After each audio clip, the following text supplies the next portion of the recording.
No, It's an Andean potato. I mean, they have like hundreds of breeds of potatoes in South America, and to me it looks like a cookie, like a rugelach or something. Let's go. Welcome everyone to The Word is Right's Saturday night double feature event. I'm so super excited to be welcoming Nazelah Jamison is in the house, and Carolyn Robinson, Love Poet 18 on Instagram. Very, very excited to be welcoming these ladies to The Word is Right to double feature. I am your host, Marissa Prada. Welcome, welcome, welcome. I see G got kicked out, so he's coming back in. Yeah, generally speaking, can't be flashing those kinds of potatoes, I guess. All right, let's go. Tonight, we usually do yeah, no, Chucky, he came back. So anyways, so we're gonna go about 15 minutes. We'll bring up our first feature. I typically go by who was in the room first, and that was Nazelah. Is that okay with you, Carolyn, or do you have something to do? All right, awesome. Then we'll go back to the open mic. We'll go about 20 minutes on the open mic, bring up our second feature, Carolyn Robinson's in the house, and then we'll finish up the open mic. If we have time for a second round, we will do a second round.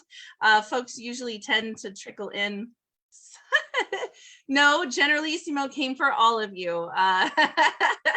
But Shaki, I do hope that makes you smile. So I know Nick just met Shaki. A bunch of other people are meeting in the community. So that's really, it's so nice to see people meeting in person. All right.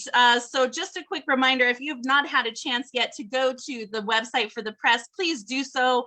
redorgreenbooks.com is our publishing house, is my publishing house. And we've launched the Fierce 15 poets this summer, including our very own urban cowboy poet who's in the room.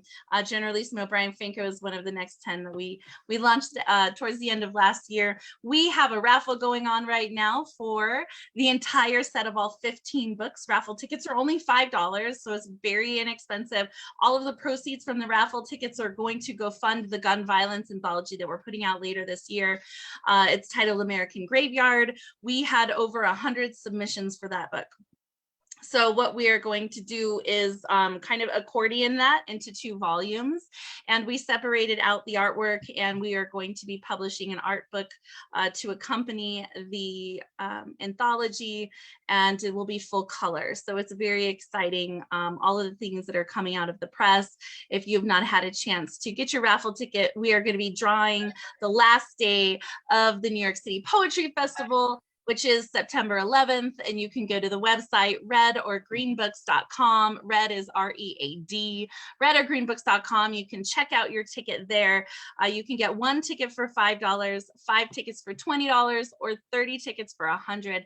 5 international poets, and of course the drawing is for all 15 books, so it's a really great deal, and it's going to help a great cause. It's helping our gun violence anthology. All right, so let's get started. Go over the rules. Welcome if you're just joining us. If you would like to read tonight, please put your name in the chat and I will absolutely get you on the list. So right now I've got, okay, here we go. I'll add.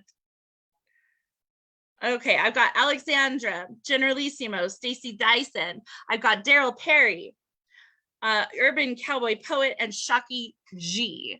If anyone else would like to read, please just drop your name, let me know. If I missed you, I'm super sorry. Sometimes the chat goes fast and I miss things, and I'm not intentionally trying to do that. So just please be patient. This is recorded and live streamed. If you do not want to be recorded, please keep your camera up and keep yourself muted. I do ask that you stay muted during performances. You all will have 5 minutes each. The features have 20. It's a small group. I'm not going to mute anyone or like buzz anyone or be a jerk about anything, you know, but please don't give us a 10-minute monologue. That is for the feature. And if the features need to know how much time they have left, I will mark your time just so you know. But again, it's very lax. We're not rigid at all here. We like to flow. And if a feature is getting into the groove and they're going, just go. Who am I to hold you back? Greg, I see your did you have a question? Were you good? Okay. All right, so I'm gonna go ahead and let all right. So I'm gonna read. I took this note from Stacy Dyson. She's amazing. I got to spend a couple weeks with her here in Albuquerque, and she was always reading from her book, which I love, right? And I'm like, I need to do that more often. So tonight, I'm gonna. Oh wait, I gotta go over the rules. So rules for tonight. This is a live poetry open mic. You could say anything. You can say dick, shit, fuck, pussy, all those great, wonderful words. What you're not allowed to do is bring any hate speech whatsoever. If I feel you're a threat to anyone in this room, you will be gone, baby, gone, and not allowed back in. We run a really tight ship here, but we like to have fun also, but please be respectful. The chat is for you to use, but not abuse. Please remember, we are artists, and this is our art form. Do not drop in the DM of anyone without consent. And remember, no is a whole fucking answer. We have shows every day of the week here at The Word Is Right. Please check us out, Facebook, Instagram, and YouTube to see the upcoming shows. All right. This, my book is titled Butterflies and Lies. It just launched here in July. If you'd like to get a copy, just DM me, or you can go to the website, pick it up. It's $15. I'll sign it, send it to you. It's a beautiful book. And this is a poem from it titled Autumn. If you listen carefully to the wind, you will hear a symphony of swirling dried leaves, yellow ochre, burnt umber, and dried blood colors scratching the sidewalk, blowing in a bitter, biting, blasphemous wind. It's colder now. Everything is changing around me. The flowers are gone. Grass is a strange, stale sunflower yellow. Hummingbirds have headed south, and I am still standing here while everything around me is changing. You're still gone. Everything is changing, but that remains the same, remains to be seen that I'm still standing here and you're still gone and the world is changing. Every minute more of the day, leaves fall and grass dies and the butterflies are still gone. There are no more voicemails, no text messages, no pictures or phone calls from you. Your voice lingers in my mind still. And you're still gone and I'm still here and everything is changing around me. The air is so much colder now. The sunlight doesn't even want to come out. It's just so much darker now. And the leaves keep scratching the sidewalk. They have given up. They have let go of their branch, said goodbye to the tree. They have given themselves up to destiny as they make the most beautiful sound. The ground is just covered with acceptance and moving on. And the tree has said goodbye. The tree has let them go and just watches as they leave, as they twirl together in the most beautiful dance. Soon the trees will be bare and resting, and I will still be here, and you will still be gone. Everything is changing around me except for how I feel. So sad. This loss. It's the last stubborn leaf on the last sleepy branch. It doesn't want to let go. And I just cling to this sadness. I cling to you because I can't figure out how not to. I can't figure out how to let go, fall to the ground. I want to be a beautiful crimson leaf that said goodbye. Allow the wind to move me to my next place. And hopefully I will have changed too. And hopefully it won't matter that you're not here. And hopefully the sun will come back out. The trees will bloom again and the hummingbirds will return. Then maybe, just maybe, I will find myself alive again. Thank you. And that is from my book, Butterflies and Lies. If anyone would like a copy, please head to the press, redorgreenbooks.com. You can also see all of our books. We'll be publishing our 42 book, our 42nd book this year, 42 books in 2 years. It's pretty incredible. So thank you so much. All right, let's get to the open mic list. We will bring up Alexandra, then Generalissimo. We'll break for our first feature, which is Nazelah. Then we'll go back to the open mic list. We have Stacy Dyson, Daryl Perry, Urban Cowboy Put, and Shockey. We'll see where we're at. Sometime in there, we will break for our second feature, Carolyn. If anyone else would like to read, just let me know. All right, Alexandra, do you need a screen share? Yes, please. All right, there you go, my love. Have fun. Okay. Can you hear me properly? You can hear me, right? Yes, we got you. Okay. You can see the graphics going by? Yep, you're good. Okay, this is Flying 11 from the Flying series.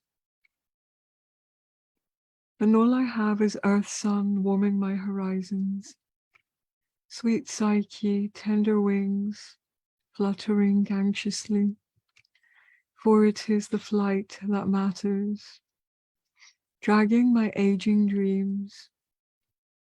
Persevering in all kinds of weather. Reaching heights of Icarus, heights of the Supreme. Each creation immortalizing mortality, keeping it alive. Creations blowing everywhere through my eyelashes, through the skies. Flames and eyelashes becoming one, scorching our weaknesses, guiding lost souls. When all I have is a dandelion pappus to blow, seeds floating through the vortex to the cerulean ethers. For it is the flight that matters, chasing my windy wishes, releasing the nails of mental prisons, drifting breaths of nature, breaths of freedom, each ideal golden energy sent into pure light, ideals blowing everywhere, through my heart, through the skies, zephyr and heart becoming one, subduing the ego to service the higher good. And all I have is efflorescence blooming in my garden, a farmer of senses cultivating the fruit of the gods.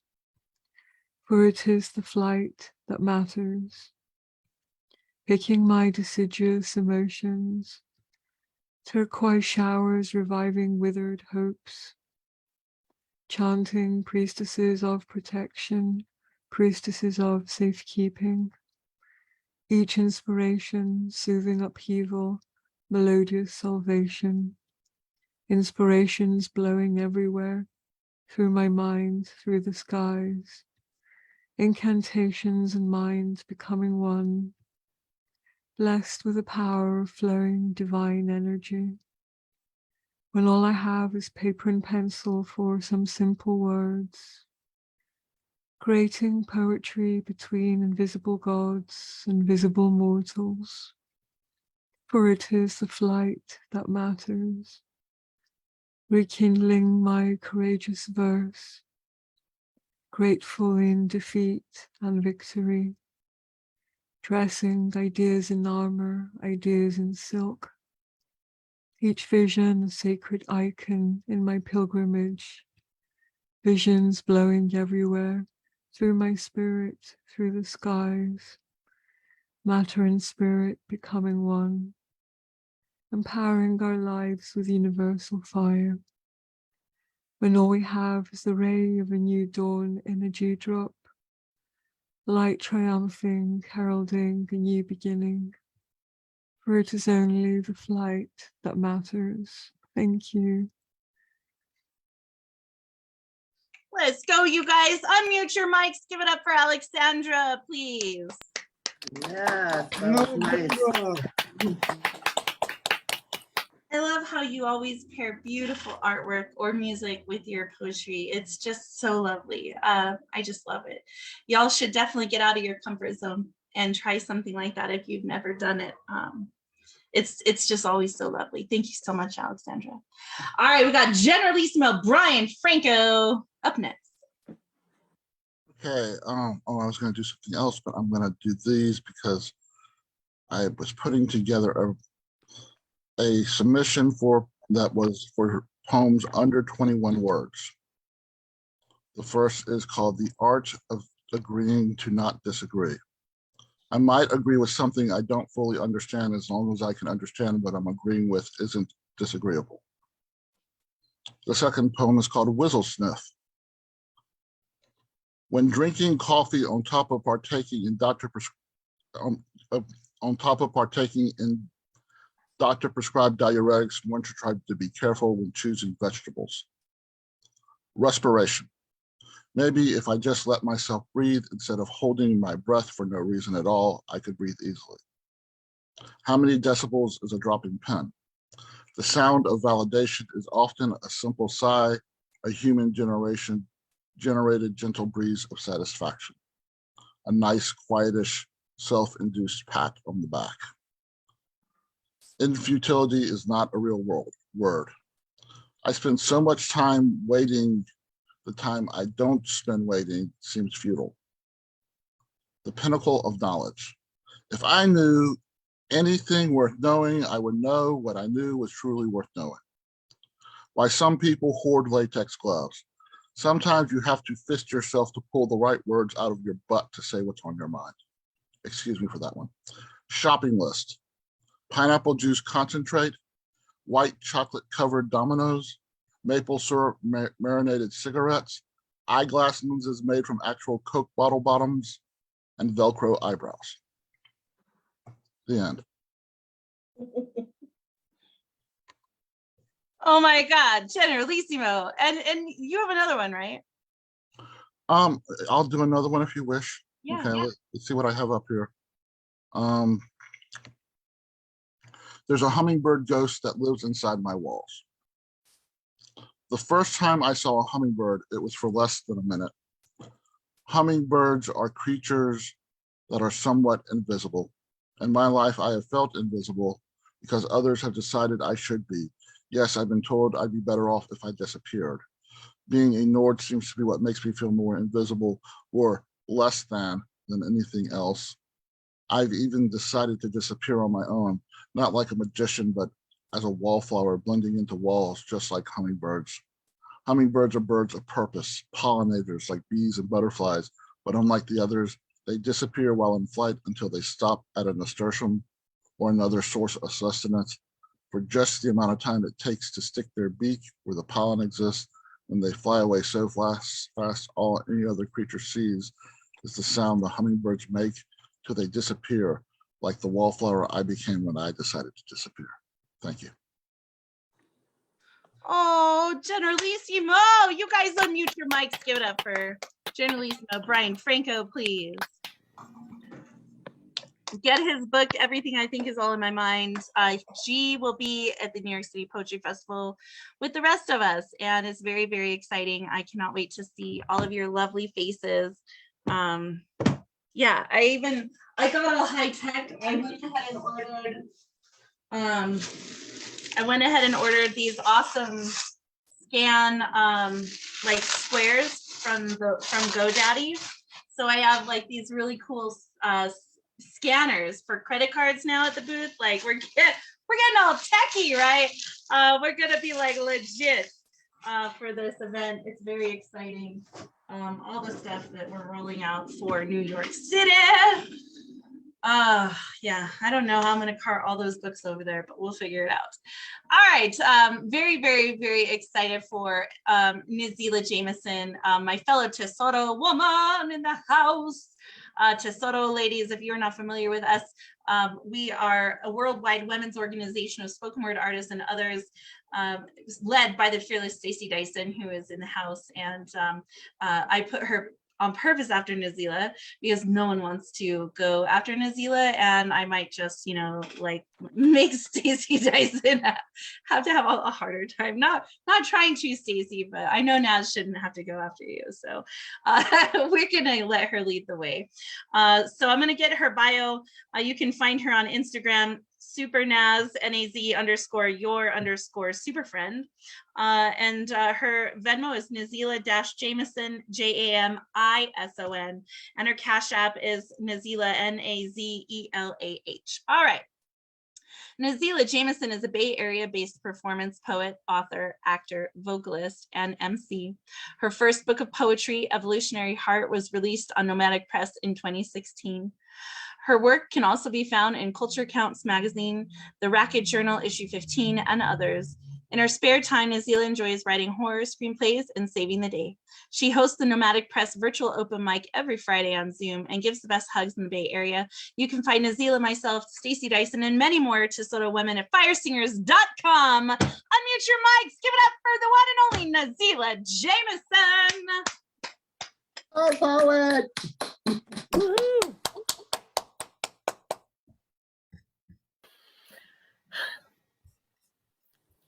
You have a part in everything that happens to you. That is not to say that it is your fault that the bear attacked you or that you provoked it. Perhaps you decided to bathe in honey that day or didn't run when you had the chance. Maybe you fancied yourself the bear whisperer, or you thought playing dead would prevent being dead, as if death were the worst possibility. Examining your part is not blaming, it is empowering. The bear is here to maul people, and you are here to learn lessons. Next time, bring a gun to the bear fight, or better yet, don't fuck with bears. Thank you so much for having me. I love all of y'all. I'm gonna run through these poems right quick so I don't take up all your time. This next one was written in response to a note a friend found on her door. That basically went something like, "Hi, neighbor. Could you please close your windows when you cook meat? Because I'm vegan, and as I jog by, the smell of meat bothers me." And so I had a response to that. And this is my response. It's called Cannibal. In church, we ate God every first Sunday, or rather, we ate the body of his son, our Lord and Savior Jesus Christ, washed him down with grape-flavored blood, went home in the afternoon and chewed upon the actual flesh of the dead and unholy. I grew up country poor. We only shopped in grocery stores for canned tornado food and milk. Our farmer relatives fed us. I spent late summers snapping beans and shelling peas for freezing. The first days of after school was cleaning freshly wrung chickens. By spring, we were usually down to hogshead cheese and fatback sandwiches. By summer, dinner was grits and fried canned tomatoes. God bless slaughter season and early harvest. When I was 7, I once had a pet chicken. It was then that I learned the meaning of life. When I came home from school and she was silently on my plate, her cage and my belly were both empty. Hunger eclipsed my righteous indignation. God is great. God is good. Let us thank him for this food. Vegetarianism is a religion proselytized by city-dwelling atheists and rich folk.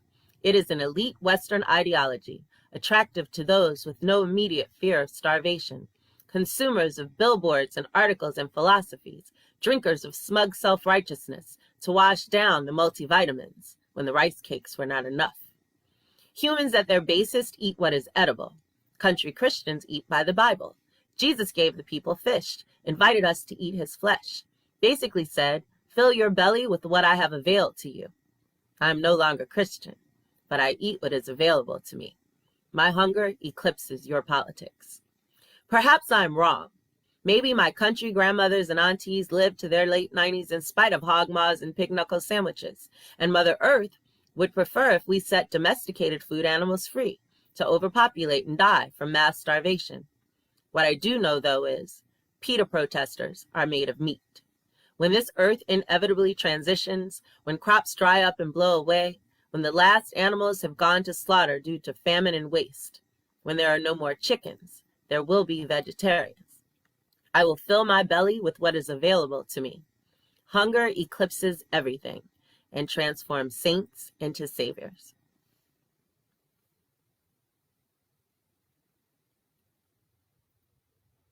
So this next poem, I guess this is the X's portion of the show. This next poem is about a once beloved ex that I haven't seen in like, I don't know, 15 or 20 years. So here's to him. This is called Rehab. The last time I saw you, you had no upper teeth. The area flat between your lips and your veiny lower nostrils. It was only that one day, for no other reason except that you laughed. Your amusement park mouth gaped open to reveal an entire missing roller coaster track. Looked like you spit out your ivory parts and sold them as crack to random passers-by, because you always were a shady drug dealer. Quite unlike the first time I saw you, and your smile sucked me in like wood smoke, burned into my retinas, ignited my dreams, 2 neat rows of ecstasy tabs addicting my pill-popping heart. Too bad your life is a dirty spoon you spit into and shot yourself up and away. I imagine empty vials and bottles rattle around inside your hollow medicine chest when you throw back your head and laugh. When I ask you what happened to your smile, you told me you were robbed. I think you torched it getting high. You are a sobering carnival attraction. I am in permanent recovery. You are the phantom menace who chases me in my infrequent drunken nightmares, a toothless shadow threatening to devour me, but always 12 steps behind.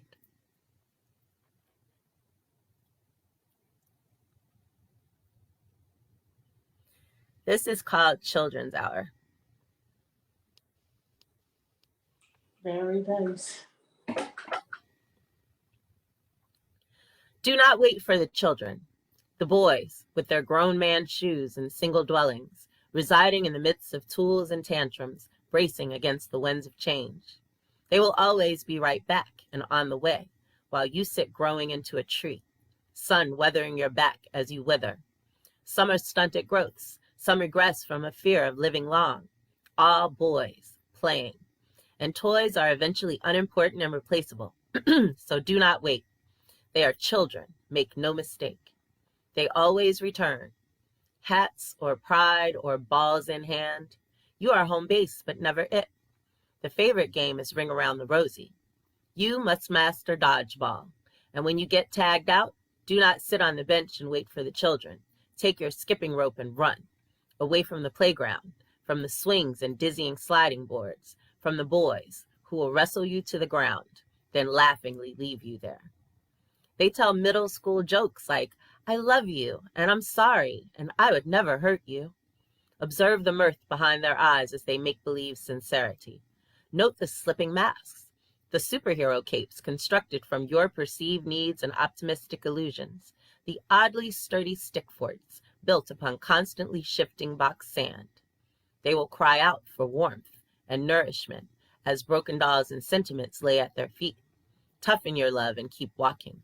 Skip, crawl, run if you have to. Do not wait for the children. They are not yours. Stay for a while, but leave before dusk. They will go home when the streetlights come on, and you will be glad you are someplace else.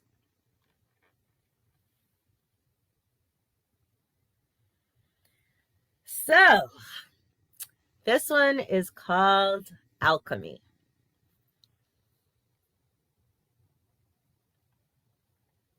And when he breaks you, this time, like a brittle riding crop across the back of a wild old beaten horse, pick up the pieces of your liberty and run. When he shatters the transparent, fragile parts of you which make you open to love and beautiful tragedy, toss the shards high into the air of your darkest night and call them stars. When he dashes your hopes into splinters, sweep them into a pile, pretend they are feathers and glue them to your back. When he fractures your essential boundaries and devotion, mosaic your heart into an exquisitely compelling living sculpture. And when he breaks you, again, this one last time, realize you are whole even when broken. You are a perfect jigsaw puzzle, not a pretty framed destructible picture. Gather and recreate yourself, defiantly new.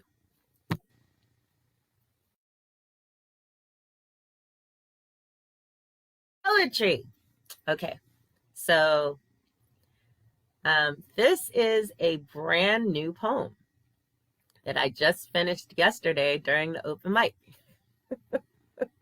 Because I love to do way too much at the same time. So, I am not about to sit here and claim that it is that great, but I thought I'd read it to you anyway. So here we are. Consider this my contribution to the open mic. This is untitled. You are fibers underneath my skin. My love for you is more Morgellons. Some obsession for a phantom. Infatuation with a shape-shifting chimera.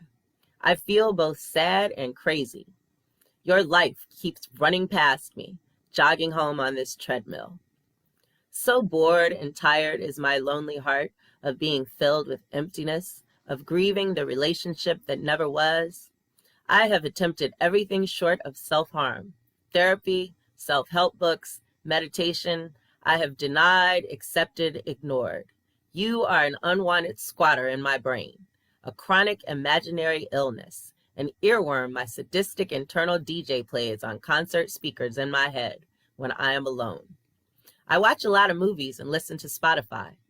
I have come to hate the silence because no matter how much or how loud I talk or scream, you will not go away. Is there a love dialysis? Some bloodletting leeches? Perhaps a bite from a wicked zombie would kill you off within me.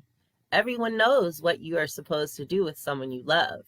You have been set incredibly free, invited to go with love, and yet you have unknowingly held on through the purge and disregard, in spite of what is best for my mental health or your life.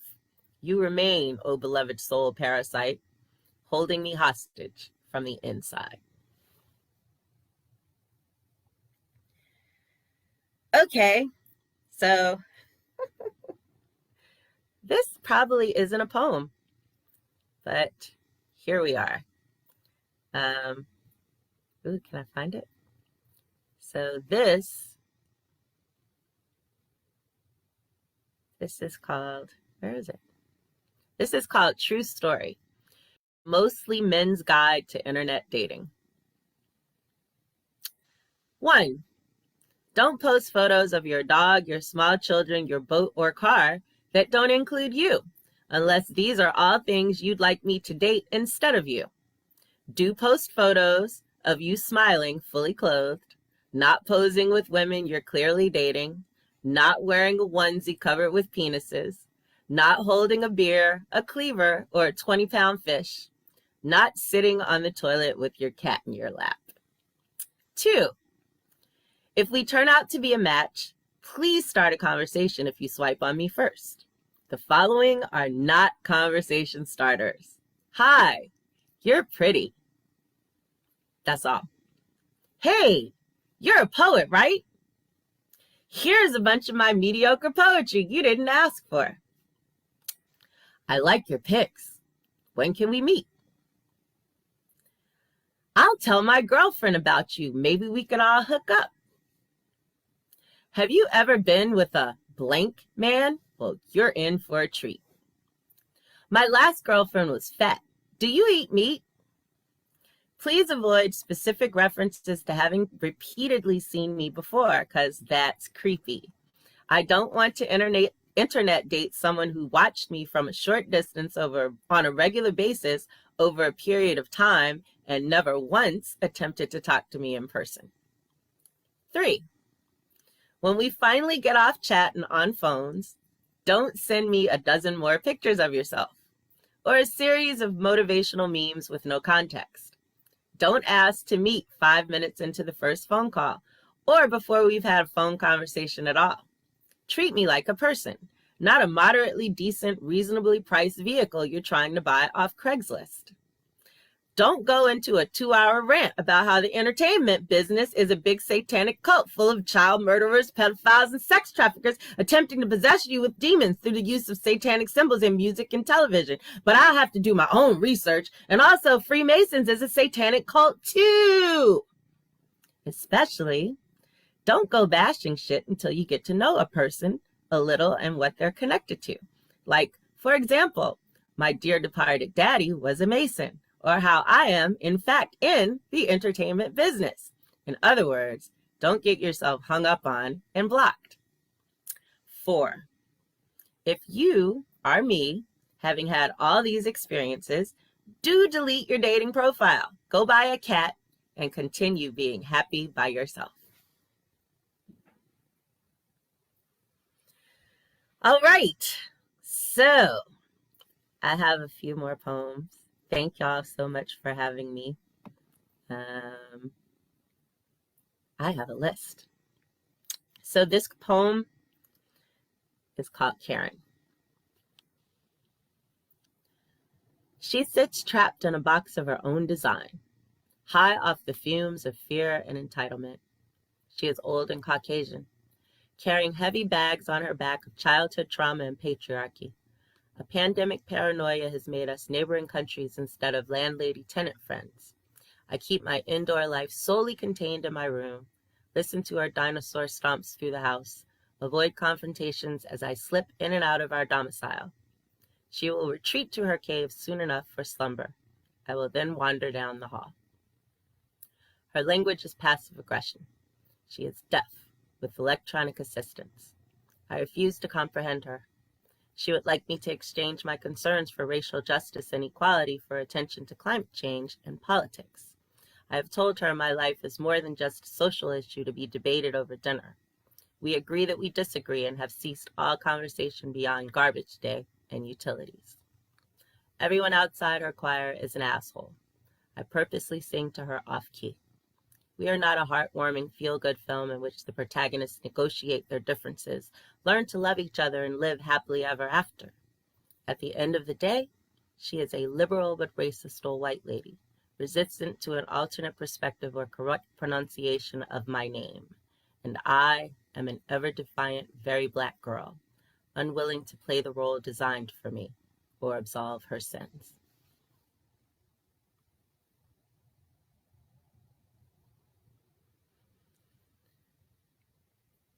This poem is called Trigger Warning.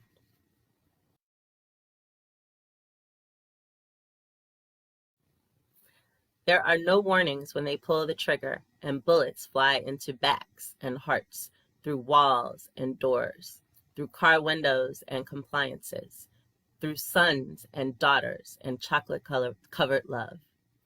The blue uniformed regulators will show up for me, though not for me, for the white lady up the street, for order and authority, for Caucasian supremacy, but they will come for my freedom alone. They continue to hold space. That is to say, they clear space in prisons and graveyards, in ghettos and pie charts.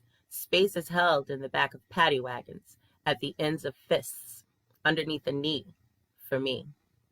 There will be no warning for the content spilling out into the cold, oppressive streets, not for the blood or hope or dignity, not for the life or future, not for these words out of us or me. And this is my last poem. I appreciate y'all. I also have a website, Nazelah.com, if you want to catch me. And thank you all for having me. And come to the Nomadic Press virtual open mics on Friday. I have posted on my page, my Facebook page, but also if you search Nomadic Press, you can always find it in events. I think we're on number 122 now. It's been 2 years. I have never done anything this consistently for this long. So y'all need to come, because I don't know how long I can hold out. This poem is for all the Black girls everywhere. And it is called Poem to My Mirror. And I am going to find it, because that's what I'm going to do. Okay. For the chocolate kiss melting alone on a hot summer sidewalk, 'cause he claimed to like Neapolitan, but his favorite flavor was actually not you. For mocha ice cream dripping sadly over the edge of the tub after he fucked you only late night and never called again. For when he rejected your well-done ass 'cause you could not be rare and bloody enough. For full shelves of dust-covered tins of rich cocoa and waiting lists for butterscotch and vanilla extract. For you, black girl, crying inside when he told you he prefers Jewish girls 'cause they smell like strawberries, standing outside of his life 'cause you aren't pretty enough to take home to his color-struck mother. For you, mahogany, ebony, onyx panther, you are the foundation upon which galaxies are suspended, sun swallower and color fusion, initiation and conclusion of everything. Omnipotence is no consolation, will not rescue you from the tower of loneliness you have come to call home. But go on. Paint your eyelids sunrise and your lips bright coral. Adorn your fingertips with passion fruit and your toenails with blackberry wine. Wrap yourself in molten lava and be a volcano. Be the universe. Encompass the world. And let that tide you over for now. Thank you so much. Let's go, you guys. Unmute your mics. Give it up for Nazelah Jamison. Good stuff there. Yes, girl. Woo! Let's go. Sorry, every time I open up Word is Right, it always pops up the live. So if I'm off my mic at that time, you get to hear it in stereo. All right. If we were in a cafe or a brewery or a venue, we would have the hat that's passing around. We'll use Greg's hat for tonight, right? And we would say, drop a couple bucks into the hat, please, for our features this evening. There's 13 people in the room. If everyone put $2 or $3 in the hat for each of the features tonight, that would be a nice little feature for them. Buy them a tank of gas, right? Like it used to be buy them a cup of coffee. Now it's buy them a tank of gas. And I think sometimes we feel overwhelmed, like we have to do everything, and realistically it's impossible. And sometimes we feel like, well, geez, if I give Nazelah Jamison $3, she's gonna think I'm fucking cheap.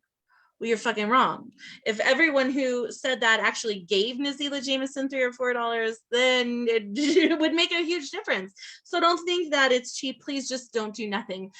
All of us working together can make a lot happen. All of us doing a little is a lot. So please just don't do nothing is my message. Alexandra Elias, thank you so much. She was awesome to come through. She is in Greece. So it's very early for her. I was really glad she was able to come through. All right, so Nazelah's Cash App is Nazelah, Nazelah, and her Venmo is Nazelah-Jamison with an I. If you do not have Cash App or Venmo, if you have PayPal, reach out to us and let us know. We can go ahead and do that and pass on the tips to the features. There's zero reason why you can't send a couple dollars. If you do not have PayPal, Cash App, or Venmo, you can snail mail a check. I will find out if she's willing to give her address, or you can send it to me and I will send it to her. Carrier pigeon, firstborn, whatever, right? Just don't do nothing. All right. Yes. If you have PayPal, you can send it to me, marissa@redorgreenbooks.com, and I will forward it. I will ask you to please do it as the friend or family, not as the business, because PayPal takes a fee for that. So if you do, if you send a tip, marissa@redorgreenbooks.com, please just do it as friend or family, and in the notes section say tip for Nazelah, tip for Carolyn, or whatever, or tip for split between your features, or whatever you want to do is fine. And then I will be able to forward that on to them. Yes, the Cash App, here, I'll do this real quick, is NAZELAH.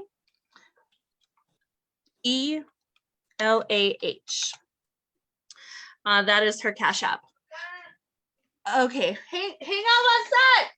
Oh my God, it's not like I don't have a show going on tonight. All right, so let's keep going. We have the one and only Stacy Dyson is in the house. I love you. I'm sending you so many good vibes. I love you. I'm so sorry that your trip is not turning out the way you wanted to, but you can always take the memory of me with you. I'm just Like, it's supposed to be comforting because you're not helping me. If that doesn't make you laugh, I don't know what will. As long as you're smiling, that makes me so happy, my friend. For the first time in about 2 days. Yeah. It is. It remind me to never ever go down south again. I'm sorry. I'm sorry it was not the way it.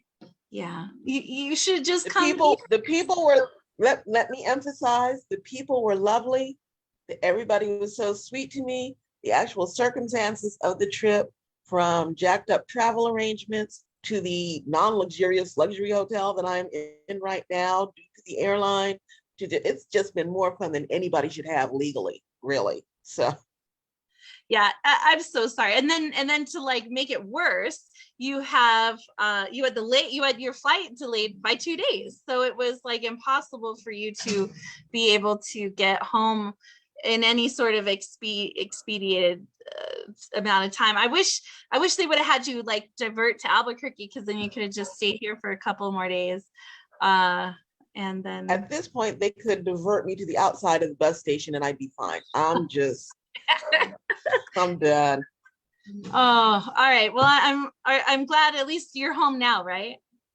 Or you're stuck till I'm still stuck in Las Vegas. All right. Did AJ Houston reach out to you? Because I tagged him in that Facebook thing.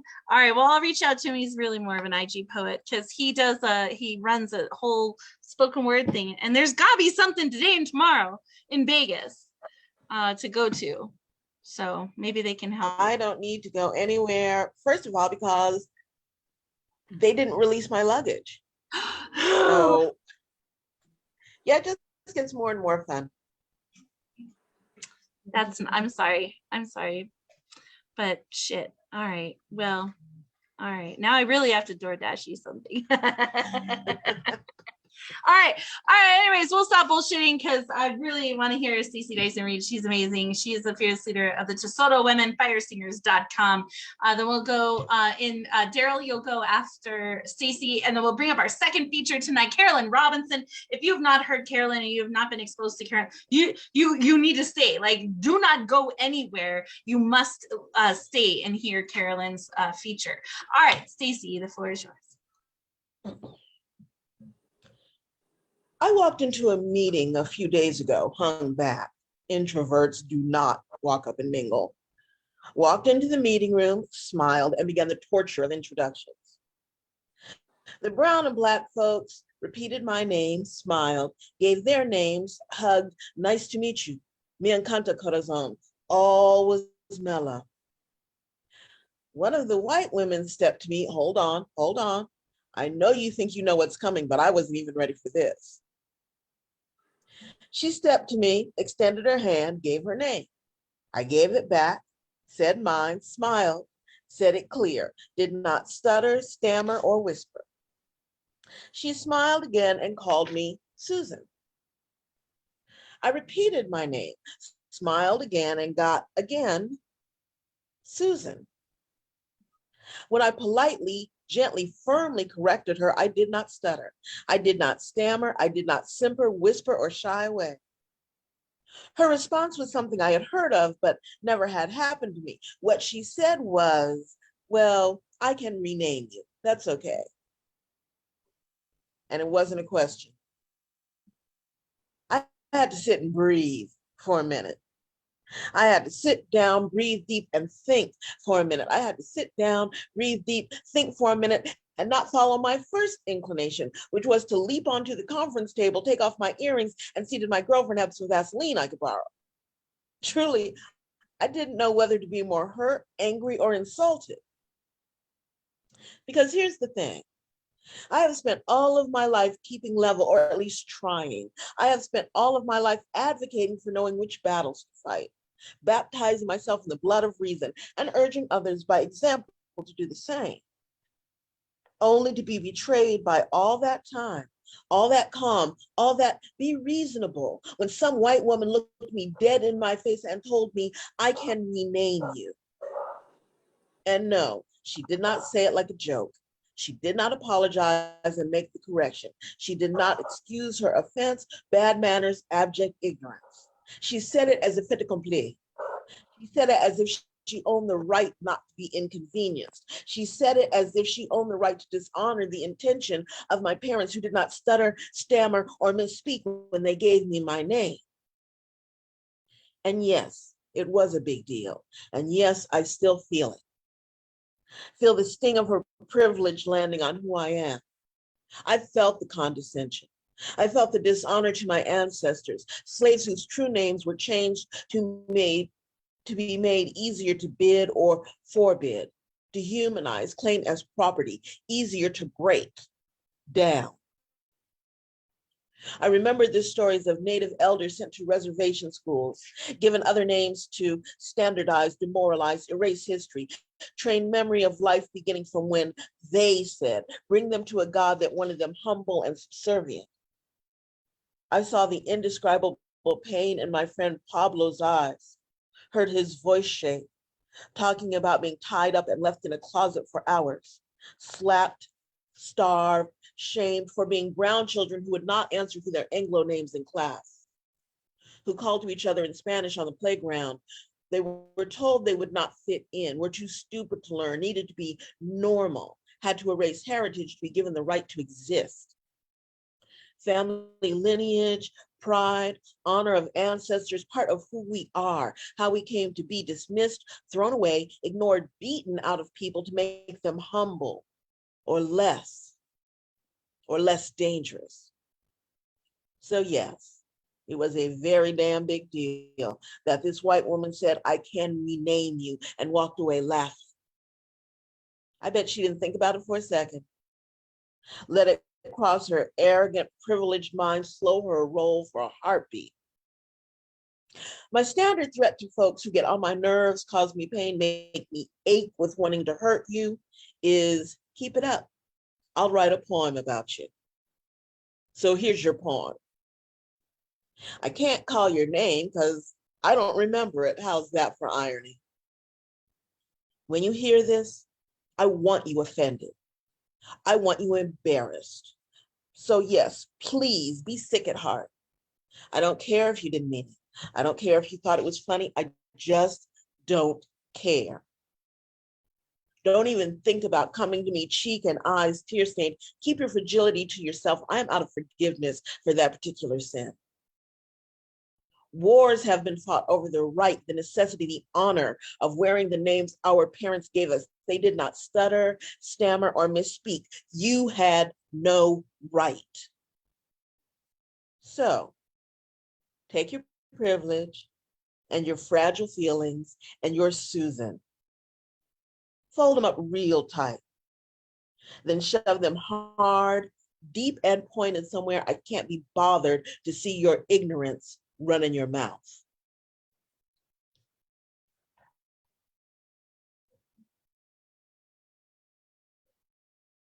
Damn, oh my God. Wow.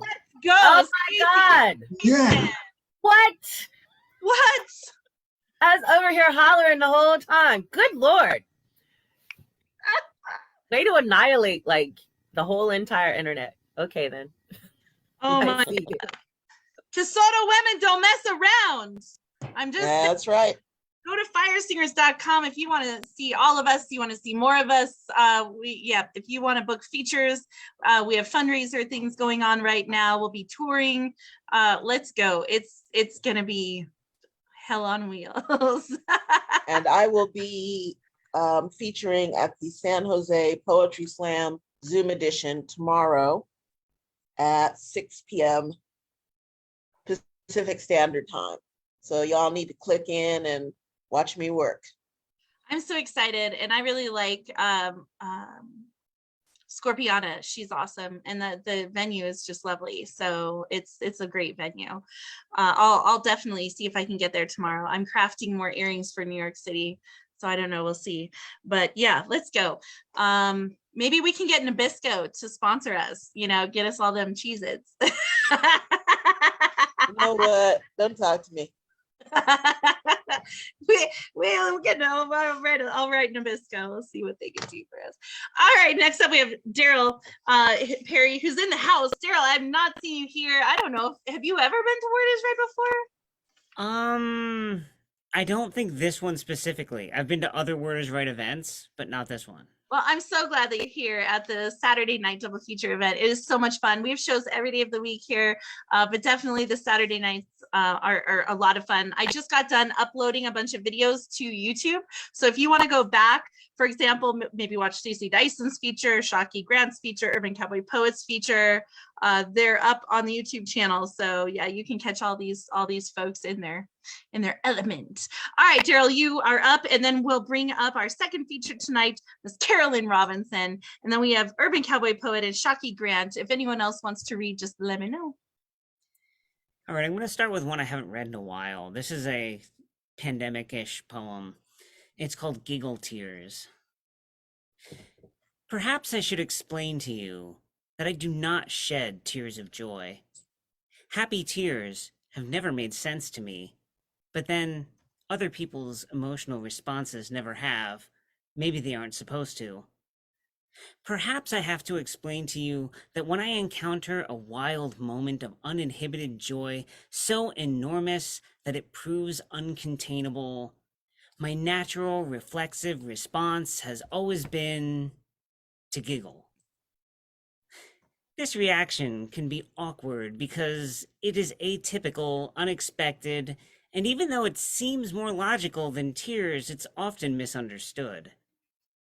Perhaps I feel the need to explain all of this to you so that you will understand that after this pandemic is over, when I enfold you in my arms again for the first time in years, I will not be mocking you for being over-emotional, not laughing at your nonsensical happy tears, but crying some of my own. Okay.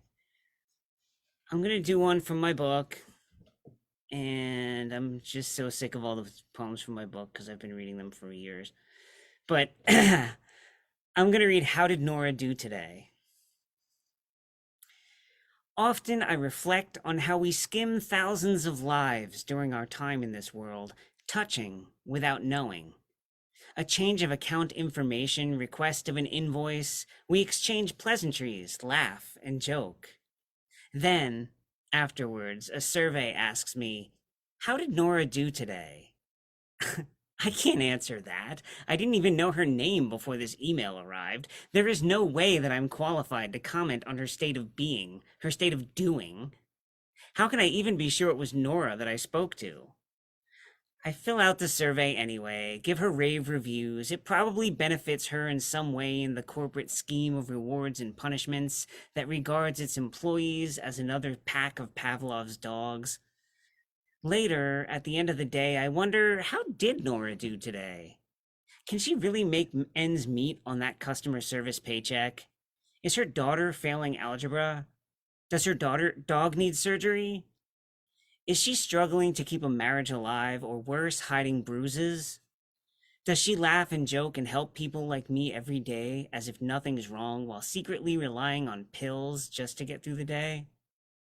The next day, I call the number again, seeking answers.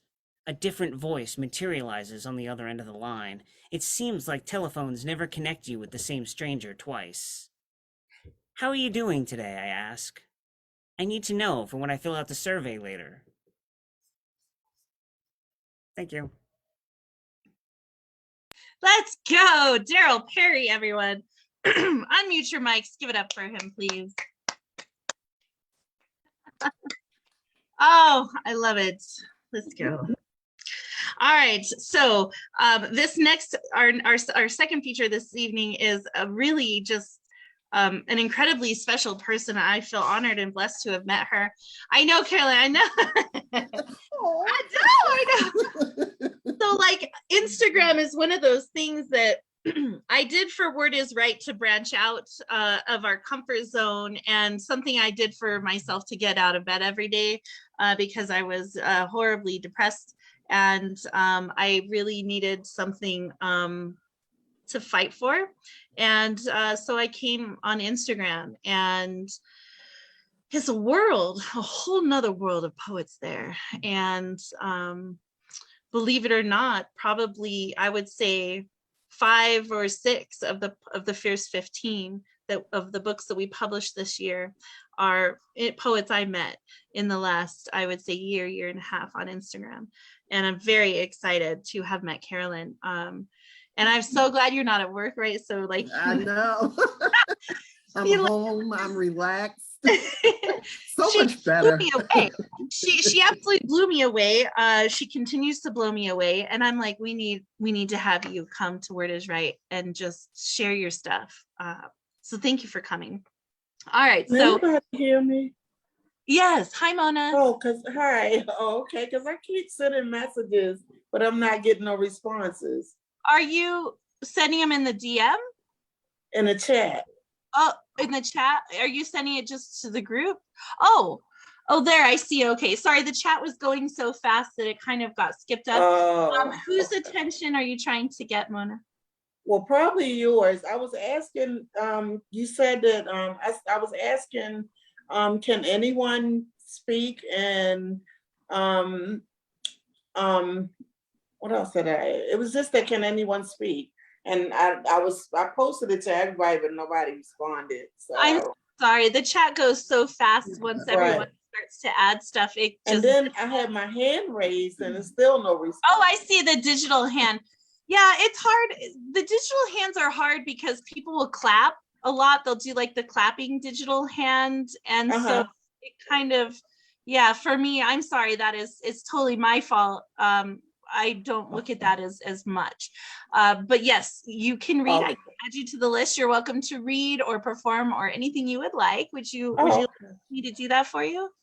Yeah, you can. Okay. All right. So I will add you to the list. So right now we're bringing up Carolyn, who is our second feature. She's going to have about 20 minutes, 25 minutes, and then we'll go back to the open mic list. And in the open mic list, I have Urban Cowboy Poet, Shockey, and then you. Okay. Okay, that's Perfect. fine. Thank you. Awesome. I'm so sorry, Mona. Yes. Oh, that's okay. Y'all I keep just me want to make sure. I said maybe I'm invisible. I was thinking about the guy before. I was thinking about his poem. I'm so sorry. It's hard because like I only see 2 chats at a time because I have the participants on top of the chats. Right. As soon as they start to go, I just miss it. That's But I okay. for unmuting your mic. Thank you for advocating for yourself because yes, y'all do that. Just get off the mic and say, "Woman, you're leaving me out," and I will definitely I will write that, I promise. All right, so here we go. So Carolyn Robinson, she just has completely blown me away. She's so loving and supportive, and I'm really, really honored that she said yes and agreed to come and feature for us tonight. So this is her bio. Carolyn L. Robinson has been fixated on theatrical stage since she was a young girl. She knew early on where her talents and interests lie and has been performing since the age of 12. She started All That Drama Productions, ATD, an educational program in 2005 to teach both children and adults the basics of performing arts and to help develop their natural gifts and talents. Carolyn has worked with numerous organizations, including Aunt Hattie's Place, WIN Family Services, and National Women's Prison Project, as well as many local churches and youth groups, teaching others how to explore their gifts and their gifts of creativity. The program offers its participants an opportunity to develop skills in both spoken and written language advancement, public speaking, creative writing, and basic sign language. Carolyn has published 7 poetry books to date, in addition to writing children's stories and activity books, and has her poetry published in several anthologies to date. Carolyn is a board member of the Angel Wing Project, an organization that brings performing arts to the community, and is a resident actress with the Chesapeake Performing Arts Center. She is committed to keeping the arts alive in the communities around Baltimore. She recently started an open mic out of her house with hopes of moving to a commercial space. It is called CJ's Place and has already had some amazing artists come through and bless the mic. You can find her on social media, on Facebook under All That Drama Productions, as well as Carolyn L. Robinson /author, or on Instagram at lovepoet18. The number is 18. Her website is allthatdramaproductions.com. She currently lives in Baltimore, Maryland. If you are wanting to know her cash handles, her cash app is C as in cat baby 18. And that is it. If you do not have Cash App, if you have PayPal, let me know. And we will go ahead and run that forward. Is that your PayPal? Oh, that's your email. Okay. All right, y'all, unmute your mics. Give it up for our second feature tonight, Miss Carolyn L. Robinson. Let me get myself all together. Thank you so much for having me. I want to, first of all, give a shout out to Marissa because it takes a lot to do what she has consistently been doing. And that's something that is no easy task.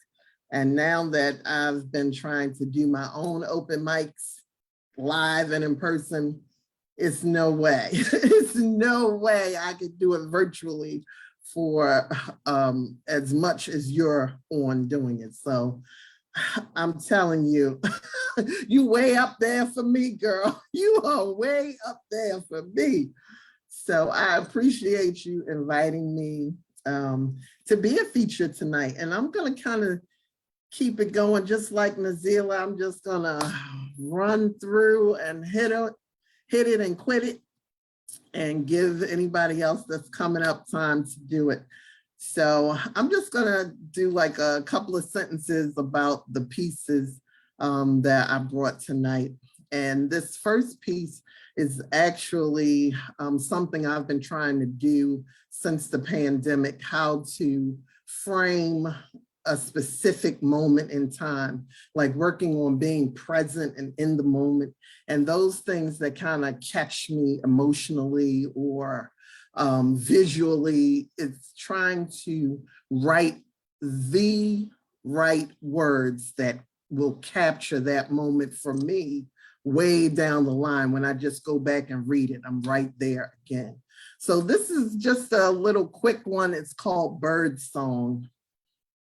I have forgotten how the birds sing in the morning here, but it all came back to me when I opened my eyes and saw the sun peeping through the blue curtains. I forgot how they sang loudly as if auditioning for a choir, how they gathered on the end of the roof just outside the window. I had forgotten what peace felt like until right now. So that's just something short, how I've been working on like sealing a specific moment in time. And we as poets, we work hard to do that anyway. So that's the first piece. The next one, this piece kind of started for me by, you sit in the airport and all you keep hearing is if you see something, say something. And this kind of evolved out of constantly hearing that message for about 3 hours of waiting to board the next plane. So it's called Black Butterflies. And ultimately what it's about is when we see an injustice happening and we don't do anything about it. We don't, as poets, we lend our voices, we lend our writing.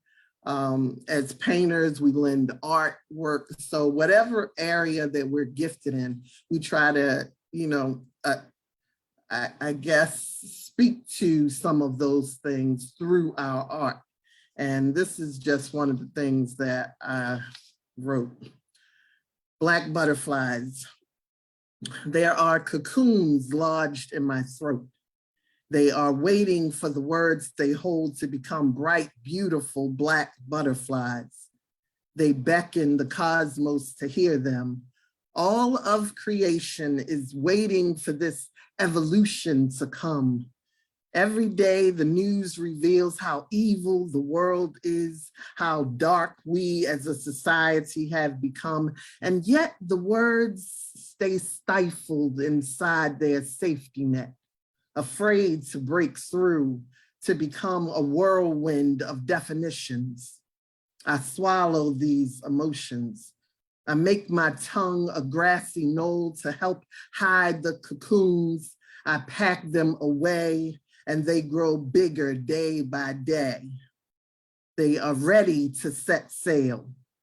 They are ready to leave the nest of my throat. They are ready to shed their skin, are ready to split open, become the dialogue the world needs to hear. But I am too afraid to open my mouth, to let them breathe. I stifle them yet again. They turn into thoughts I never allowed to leave my head.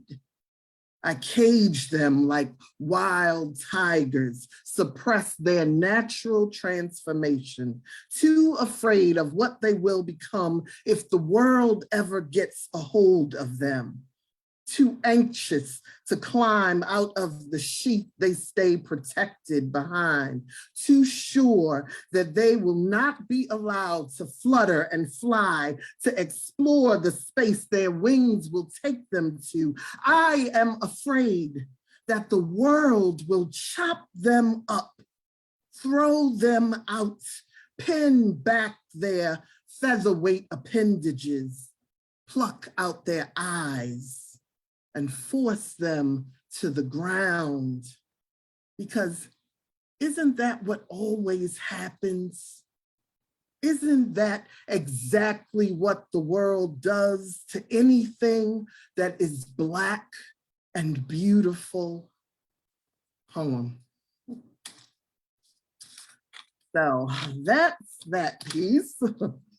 The next one is, Marissa kind of told you what my life's work really has been, teaching theater arts, performing for a lot of my life. And during the pandemic, I think we all kind of got in that little, dull lull that we didn't, you weren't really feeling that creative. You were going through your own mental health challenges of trying to stay well, mentally, physically, spiritually. So this piece came out of a lot of those feelings that I was hearing people, kind of rehash what kind of feelings they were having. And it's called Creativity. There is nothing sadder than to lose your creativity. It is one's ability to free yourself from a life that doesn't suit you, doesn't help you become whoever it is you're becoming. Creativity is the gift you reward yourself with in exchange for the late nights, for all those restless days, for all those times you convinced yourself that everything was going to be okay, and then you chose to believe it. When you sent all those wishes you could muster straight to heaven's door, you called them prayers. You let them fly out through the universe. You made them wings with all your broken pieces. You convinced your eyes to see what was there before it was ever even there. Straight ahead, bright, shining in front of you. An evolution of new beginnings with an amazing end. Creativity is the hocus pocus, abracadabra do. It's the genie in the bottle that can grant you any wish if you just play nice. It is allowing the God in you to be exactly who she is, free and wild and beautiful. Creativity is the touch already divinely made, but it needs human hands to bring it into existence. It needs to breathe purpose and power onto a page or paint stroked by brushes onto the canvas. It is when energy and love and nothingness all come together to create something great, something so powerful that when you hear it, your ears are tickled, or see it, and your eyes have to behold or touch it, and you are born again. Creativity is your introduction to the God in you. So take joy in your brokenness. Take comfort in every single piece of what you have held on to, but remember every single thing you have had to lose. And know it was all necessary for you to create art. Whew, poem. This next piece, you know, I write a lot of, I'm a love poet, so I write a lot of relational type poetry. And I've been accused of being I guess, a poet that likes doing erotica. And really, I don't. Not to me in the sense of what I typically call erotic poetry, because my poetry is usually, when it oozes into the sex lane, it's usually based on deep, how love transfers into sex for us. So I got some of that out there, but most of what I try to write when it does slip into that mode is really based on a good relationship, or maybe a bad relationship, and how they intersect. So this one is called The Language of Love, and just a sample of that. My fingertips are world explorers. They search out every single hair on your arm. They slide across the curly bends. They linger at your wrist. They feel in awe at the melanin in your skin. They know exactly what they want. They know where to find it. My fingers probe at the back of your neck. They swirl and softly scratch each tiny soldier that waits there. My tongue plays catch and release with the lobe of your ear.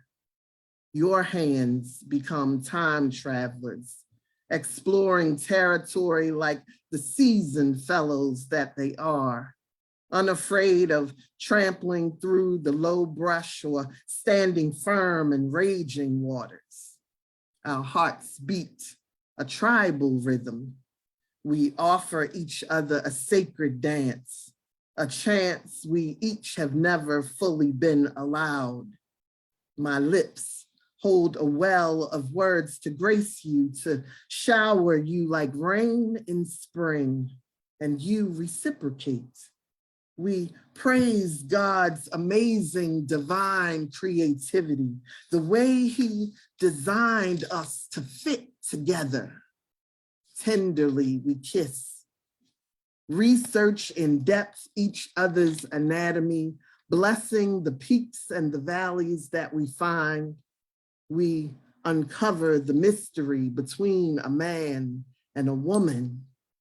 We become converts in these moments, share the belief that if God is love, then we are made, and we are made in his image, then we must be love divine, must be a trinity of sorts, something so heavenly that you will only understand when you speak in the language of love. Poem. Let's go, Carolyn. And this piece is the first poem that I wrote.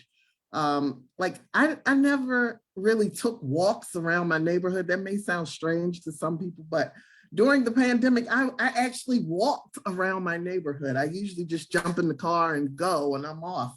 but I actually went walking around the neighborhood quite a bit just to get out of the house. And this is the first walk, again, capturing those immediate moments, and it's called The Walk. I took a walk through the neighborhood and noticed all the things I had been missing before the pandemic. I noticed that the grass was a lot greener this winter than I had previously noticed. Maybe it squeezed every bit of color it could out of 2021. Maybe it breathed harder, knowing people passing by would need something beautiful to look at and be grateful when they spied its deepest green. I noticed how clean the streets were, and I had never really paid attention to the lack of paper and broken glass, which never really lined the streets around my house anyway, but today it just seemed super clean. I paid close attention to the Blue Jays and the Cardinals as they glided from branch to post to branch again, how they tweeted and sang their songs out loud, how the wind carried their tune through the breeze as if to showcase their voices in the wind. I noticed the way the street rose as I climbed, the way my calves tightened, the way my feet pounded the pavement with every single step. And everything I saw seemed to say, hey, look at me, in a way it had never yelled out before. I wondered if they had always spoken out, and maybe I just never gave them the time of day. But today, I promised myself that I would notice every tree along the route, that I would be more diligent about really seeing and not just looking past. I marveled at all the things that God places in our path. They are all signs that He is here, and all He wants us to do is notice Him. Poem. Okay, and this is the last piece that I have. How am I doing on time? You have about 6 minutes, so you're good. Okay. Then I'm going to do this piece that I say this is one of the pieces that everybody always wants me to do when I'm at open mics. And I think I did it on your show before. I'm not sure, but it's called Grinding. And I actually wrote the piece based on a class I was teaching how to use repetition in a poem. And so this is what I got. It's called Grinding. We was blue lights in the basement posted up. Me and Ricky Scott, 1978, his sister Tanya's 17th birthday party. Our bodies pressed so close together, I could feel his breath hot on my neck. His hands was holding my ass so tight, and we was grinding so hard that when his dick started to go north, well, it should have made us step back, take a break, get punched, anything. But neither one of us said a word. We was grinding. Peebo Bryson, I'm So Into You was playing on the stereo and Ricky was singing in my ear. I'm so into you, I don't know what I'm gonna do. Ooh, that deep voice rumbled underneath of my chin, in the space right between my shoulder and my ear. We was grinding. Lisa and Mickey was only a few inches away from us, but they was doing the same thing. We was all grinding. By the time the chorus started, well, everybody kind of fell into their own little world. Like me and Ricky Scott, we was definitely in our own world. I was running through the stars with his arms wrapped around me, holding me like I belonged to him. We was just a boy and a girl pressed against heaven's gate that night. I opened my eyes for just a second and realized somebody done turned the lights out. So ain't no telling what was really happening up in there. Me and Ricky Scott, 1978. Could it have gotten any more real than that? Did we ever feel any more alive than that? A boy and a girl learning about life, learning about bodies and feelings and how feelings in bodies can make you tingle, make your skin dance, heart race, palms sweat, and hands show you how to feel.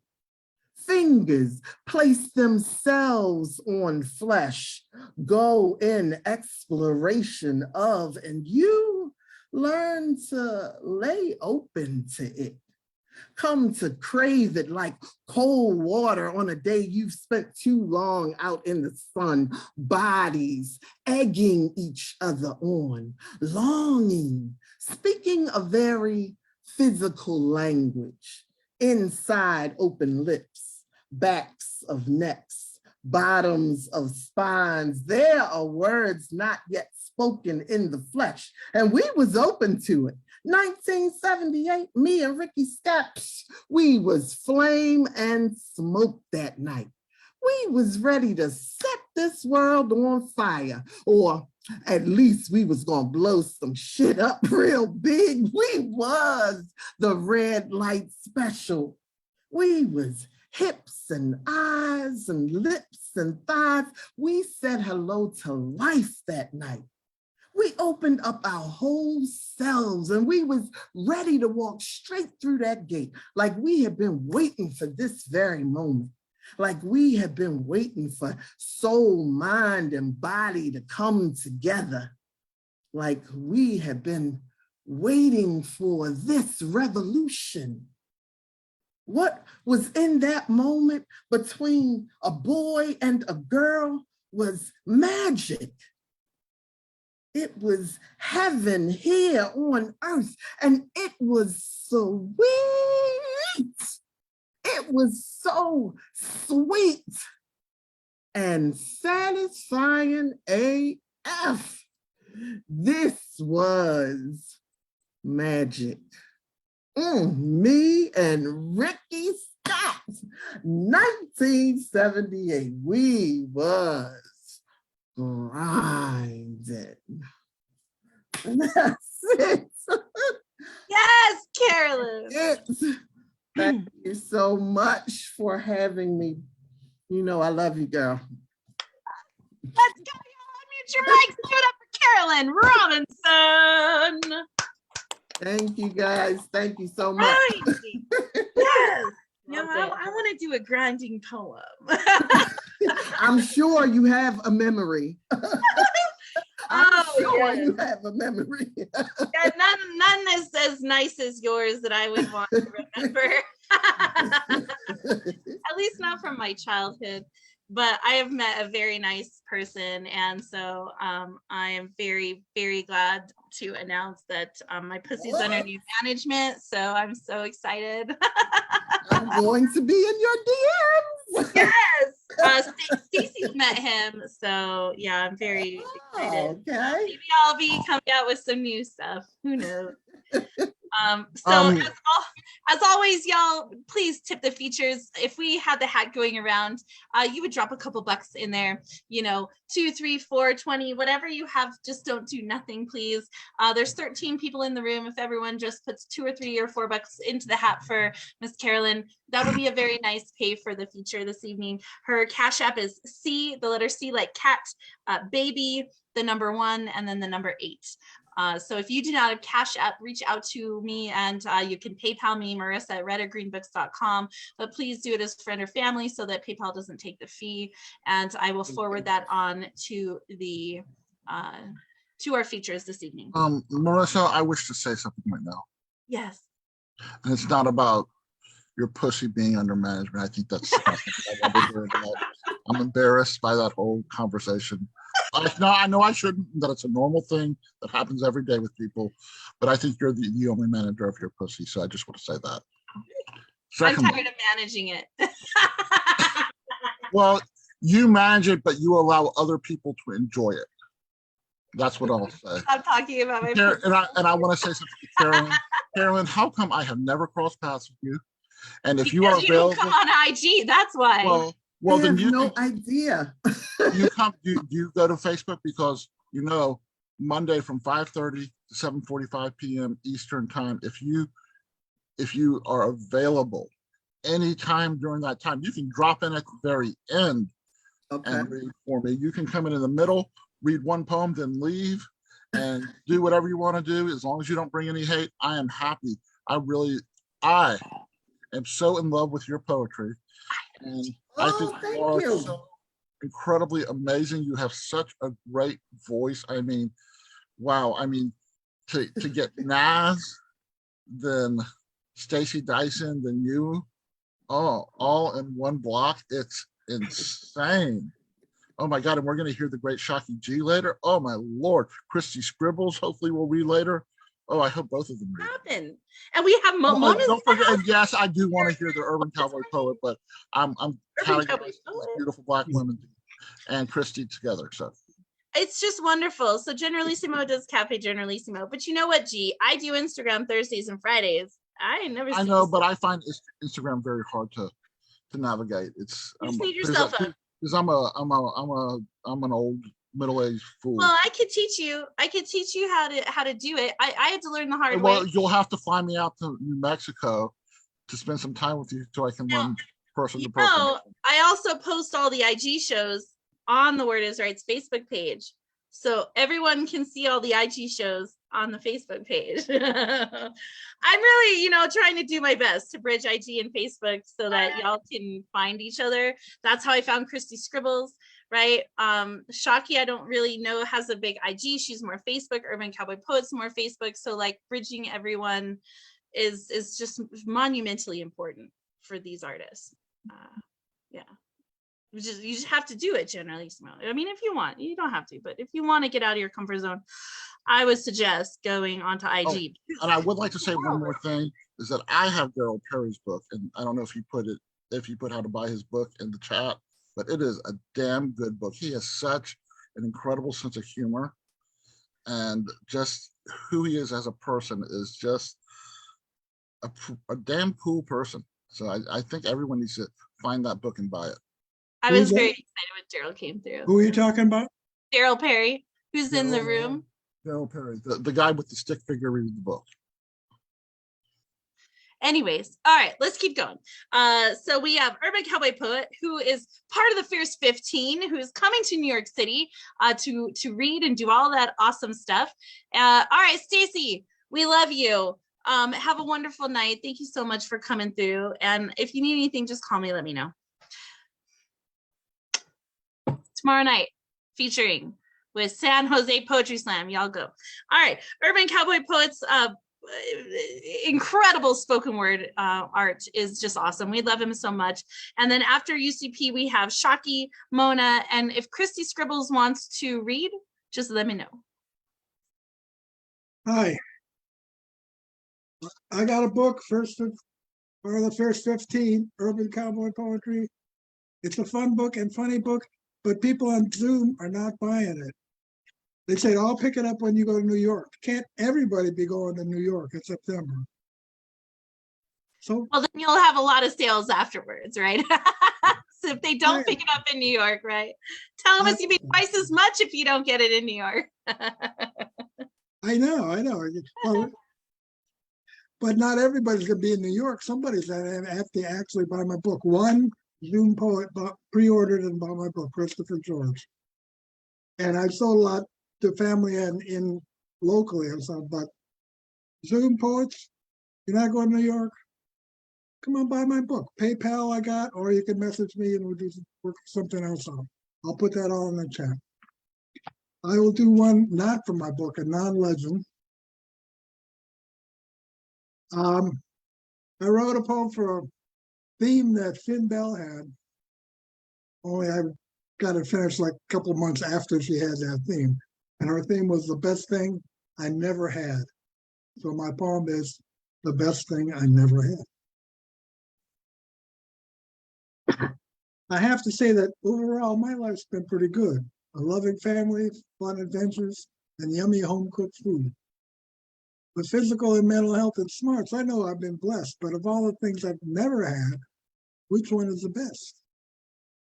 I never had a mansion, yacht, or private railroad car. They're not the kind of things I'd wish for on a star. Nor James Bond's Aston Martin, not even just a lease. I'd wish for unattainable things like maybe world peace. The peace of being free from material goods sounds pretty nice. I'd give up all my worldly possessions if I could get a fair price. The best thing I never had? To be heard is what I'm missing. I could be funny and interesting if folks would shut up and listen. There weren't too many things I've missed out on in my life, though it would have been great to have a kinder, faithful wife. A true soulmate who'd love me forever is a thing I never had. If you think they don't exist, you didn't know my mom and dad. I never had a daughter. I know they can be nice, but they can be trouble too. They ain't all sugar and spice. Maybe a daughter is the best thing I never had. I will never hear a teen girl tell me, whatever, Dad. I missed out on some adventures, comp tickets, and free dinners. I never entered the sweepstakes, and I may have already been a winner. Throughout my youth, I let potential lovers pass me by. In my formative years, I was way too Catholic and too shy. So I missed out on co-eds who gave it out for free. But maybe the best thing they never had was me. When they discover skills I've learned and see how well I'm hung, it's women who regret not having me when I was young. Thank you. Yes! Let's go! Greg Michaels is the urban cowboy poet. His book is also illustrated by Shane Maynard. It is amazing. Please. I'll do a legend. I got yeah, a showing. he does. I'll do a legend from my book. And this one may be the origin of the phrase, son of a gun. May 12, 1863 was the day of a battle between the blue and the gray when a young Union soldier got in the way of a bullet that shot through his testicle. He got help from a medic. He was hurting like hell. Then off in the distance, they heard a faint yell. The bullet had lodged in a sweet Southern belle, in her womb, if you want to get technical. The shot planted his seed and began to reshape her. This marvel was writ up in a scholarly paper by the attendant field surgeon named L.G. Capers. Life grew from ballistic inception. Tell us who did this, her parents kept urging. She stuck to her story that she was a virgin. This were confirmed by the Confederate surgeon. Immaculate was her conception. The gal met the Yankee whose baby she carried. They soon fell in love, and then they got married. He stayed with his family till the day he was buried. For a miracle that shooting had done. Them were our nation's most god-awful days. Brother killing brother, blues against grays. The Lord had done work in mysterious ways to unite warring tribes with a son. Now, Dr. Capers, a Confederate colonel, reported this case in a medical journal about a Civil War projectile acting paternal. Had his peers and editors been had? The doc later claimed that he wrote it in fun, but the medical world swore the deed had been done. If you ask me, little grandchild, that son of a gun was my grandpappy's your grandpappy's great-great-granddad. Thank you very much. Get the book. I'll put it in the chat. Yes. Sorry, Greg. Go ahead. And I'll tell you, right, PayPal to urbancowboypoet@gmail.com. Or message me on Facebook and we'll work something out. It's a good book, though. It is a great book, and I love the illustrations. It is so much fun. urbancowboypoet@gmail.com is the PayPal.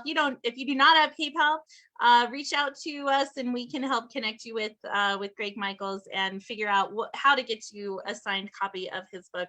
But yes, we're very excited to have him in New York City and as part of the Fierce 15. We also have Christy Scribbles, who's in the room, who's part of the Fierce 15 as well, whose book launched this summer and will be debuting them in New York. So yes, I'm boxing up sets of the books now, figuring out how many I actually need. And it looks like at least I'll be shipping 2 boxes of books out to New York before I go. So I'm very, very excited. It's going to be a great event. All right. We have Shockey and then Mona and Christy, if you want to read. I know I keep saying that, like hint, hint, but seriously, you don't have to read if you don't want to. I just want to make sure I'm not missing it. You, if you want to read. Key is just joining us. Welcome, Key. If you would like to read, drop your name in the chat, please, or just reach out to me. And I can get you on. All right, if Christy's still here, we'll get her on as well. All right, Shockey, you are up. Yay. Sorry I can't get on video. My poems are on my phone. Also, I'm laughing really hard over here because Generalissimo is just the sweetest man ever. And I'm just talking shit in the chat about how I'm going to beat him at this poetry slam tomorrow. And he doesn't even respond. He responds by going, Shockey G is such a foot. Well, first of all, I'm not reading the chat. I'm doing a little multitasking, which while everything's going on, so I'm not reading through the chat. But but Shockey G, if I'm up against you in a slam, I might as well just forfeit Shockey G. That's why you have Shockey in your name, honey. All right. So I have 2 pieces. The first one I have is called Wait. And it's after a poem that Donna Snyder of Tumble Words had published earlier today. Time has whispered again and again, death waits for no one. She doesn't care about your next paycheck, when you plan to get a car, how much PTO you have left in your bank. Death says, I'm not on your schedule. You will not find me penciled in at your earliest convenience. You have no authority here. She makes her presence known when you least expect it, taking the best parts of you until she finally settles on you. You, its last target, but only if you are the main character in your story. As if everything does not continue on when you die, and it will continue on, which is not to say they won't remember you, will not grieve your absence, will not continue to nurture the seeds you've sown, pretending that whatever blossoms is just as beautiful as you were. I'm convinced that time and death are secret lovers, dancing a waltz through the cosmos, drunk on their own love, giving each other gifts each time they must part. Our loved ones, a bouquet plucked from their favorite garden. Death says, see how much everyone loves this flower. It must be special. I must have one for myself.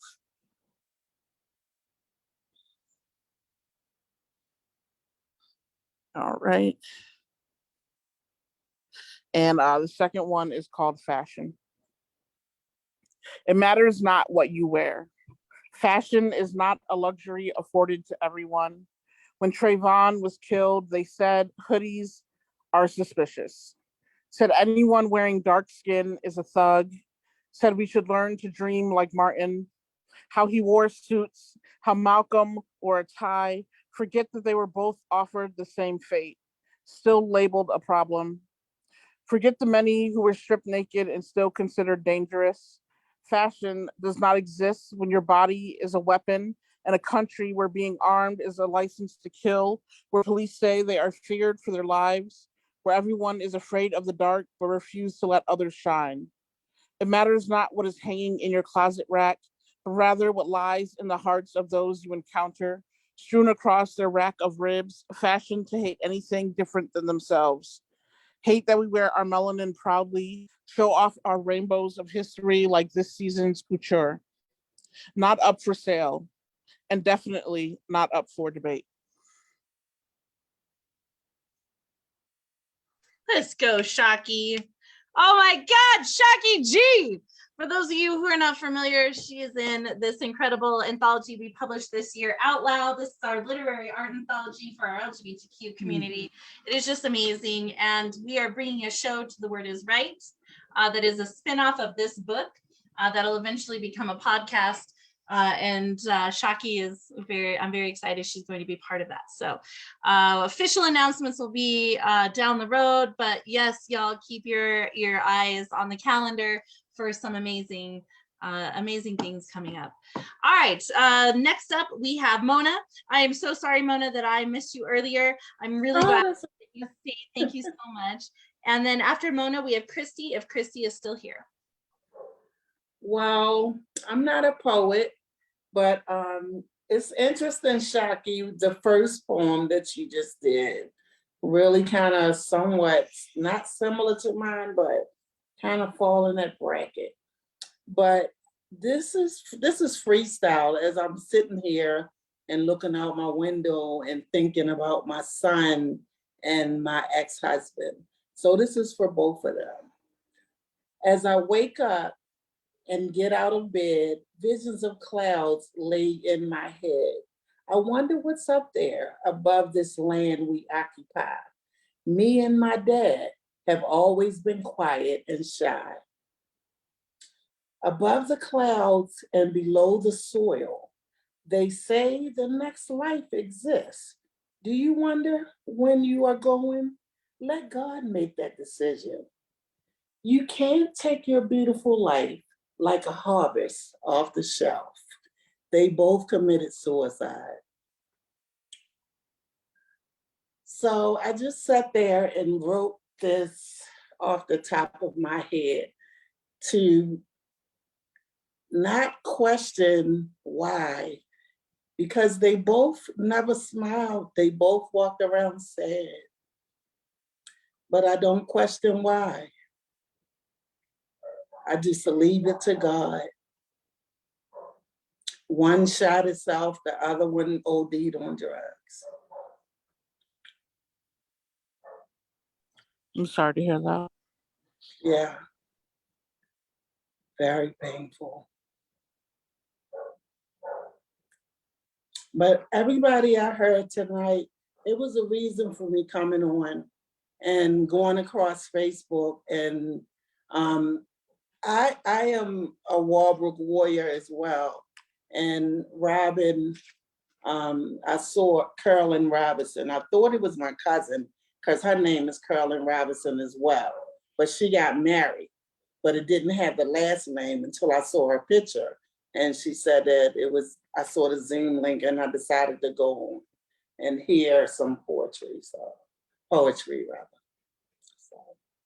So everybody was, to me, very informative, and I processed some might have been like I didn't understand, but it's okay. But everybody was good. Well, thank you so much, Mona, for coming. You don't have to be a poet to share space in this space. And you certainly don't have to read poetry to come and share share energy with us. So I'm glad that you're here. I'm glad that you found this space. And I hope you keep coming back. There's a lot of different shows here at Word is Right, even just to listen. We do workshops from time to time. We do a grief workshop.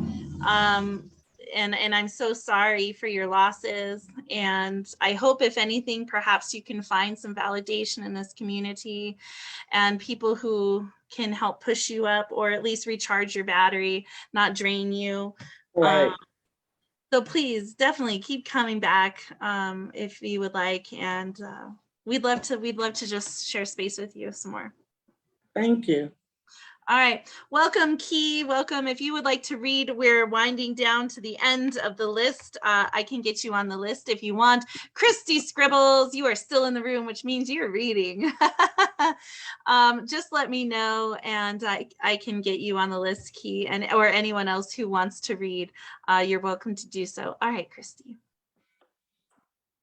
Hello, I'm so glad I found you all tonight. And Mona, I believe in divine timing. I believe in signs, and I believe you were meant to be here. So just so honored to hear your piece. And everybody is a poet, and words and art heals. And I hope you find some healing within this room and this community, because it's a special place.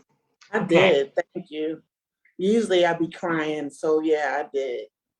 Oh, I love it so much. Okay, so yes, I have my book, Sacred Elements of Me. I am the Poetry Alchemist on Instagram. Wait, you muted yourself. Yeah. Sorry. I am the Poetry Alchemist on Instagram, and yeah, this is the poem that wanted to come through tonight. I wrote this in a workshop by Blue Poetress. If you don't know her, look her up on IG. She is amazing. So it is called We Are Revolution. She did the workshop was about healing, and she put on different music, you know, Bob Marley, the Beatles, and so we wrote to music. So this is what came through. We are revolution. Fire, fire, it's all on fire, burning down to the crispy bits, crispy burned up bits as we stand around and see it flickering. Flames everywhere. We should gather round the spark, the smoke, encircle and celebrate. Celebrate the fire, this very tower moment of it all, because it is all rotten. Grown in sandy soil, the roots of the trees that we hung them in, and the land of the natives that we stole from them. Root rot from the soil far, far down, deep down underground, the systems all below us, based on lies to divide, to produce, to grow. Everything is growing. Hate, divide.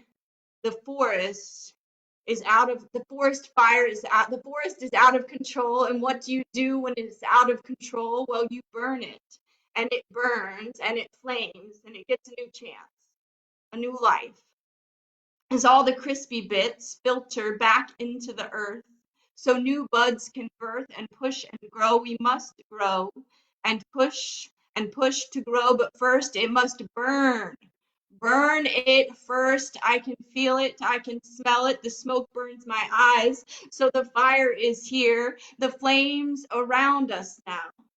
Join hands, my friends, and sing and play and teach and listen and laugh and revolution and march. March around the tower and find the ones who hold the signs. Because the signs are everywhere. They are here tonight in this group, in this magic, in this Zoom room. The fire is here among our voices, among our passions, among the burning. May we turn ashes to art, to words, to action, to revolution, to revolution. We are revolution. We are revolution. Thank you. Yes, yes. Y'all unmute your mics. Give it up for Christy Scribbles. Yes. Whew. Christy is a host here at The Word is Right. She does co-host The Great Debaters with me the first Saturday of every month. And I just messaged her and I said, you should do a Sacred Elements workshop series at Word is Right. That would be awesome. So anyways, yeah. All right. Key, would you like to read? I didn't know if you were able to message or anything. I'll do a last call for the open mic. You're muted though. There might be like a unmute button. It's usually like the phone or the microphone and you click it. I don't know. You also may have to join with audio. If you're on a cell phone, usually it gives you the opportunity to join in which audio. Ah, there you are. Oh, nice. Okay. I lost your video, but there we go. Hi. I have to pull up. Okay, I have not read this out loud at all yet, so I don't even really know how it's going to sound.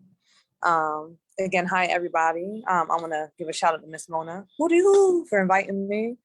Yeah, my name is Key, but poetically I go by the name The Poetic Lioness. All right, so I'm getting into it. Our lives are our decisions past due. 1, 2 years ago, a few. molded by our current state of today. In 5 years, imagine the path you'll pave. Decisions, accountability, and precision, because you'll be where you decided, peripheral open or blinded. Morally, consciously, and subconsciously, I have questions to compare the aforementioned, so let me know if they should be divided. Are we what we eat because it modifies our tissue, cerebral, and genes? As a man thinks, so is she/he, because the mind instructs the body as it may please. Well, then are we our actions, down to leaving legacies to daily decision intricacies. And yes, I find satisfaction, the same satisfaction in direct conversation. Understanding is everything. And everything is exactly what it is. Love is love. Each day starts with the break of dawn, when clouds kiss the sky goodbye and lower themselves here on earth. They will always be belittled as fog. Shit will always be considered less than, until one realizes their soil has no nutrients and they're buying other species' logs. Appalled? I applaud, because we're all on this plane learning. Under rocks turning, what's legal isn't always moral, what's popular isn't always sound. There aren't any quarrels when communicative understanding is around. Oh, and I like my onions sauteed so they're a little brown, served on a plate prepared with love, not in the energy of here, I gave you some. Yes, let's go. Y'all give it up for Key, please. That was awesome. I love it. Where are you coming to us from? From York, Pennsylvania. Yay. Is that Where close are enough? you? Okay, so That's my best friend. That was Shocky, because Shocky's in Pittsburgh. Maybe that was Shocky. I don't know. That's my best friend. I just told her to come on. I'm in Pennsylvania too. Yeah. Yes. Awesome. I love that, Key. I love that. Well, if you're Oh my God, they must have some good stuff in that water in Pennsylvania to be putting out such great stuff. I can hear you. I said there's good stuff in that water in Pennsylvania. Yeah, there's a lot of really dope talent out here. And York is kind of pretty much a mixing pot of the surrounding cities. And we got a lot of Baltimore folks. Where is York in Pennsylvania? Say this again? Where is it in the state? It's a big old place Pennsylvania is. Where is York? So York is kind of like in between Lancaster and Harrisburg. Okay, That's about the best that I can. Is that like the eastern, more than the eastern half of the state? Yeah. No, it's central. It's central Pennsylvania. Okay. Is central? It's like the bottom right. It's just it's west of Philadelphia. Don't forget that Daryl Perry is also from Pennsylvania. It's the bottom I'm right. in Easton.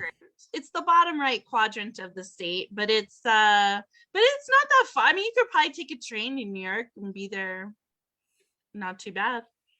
I mean, it's almost equidistant. It's a little bit farther out than Philadelphia.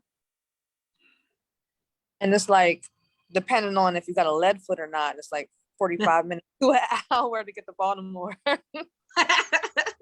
I got lead feet.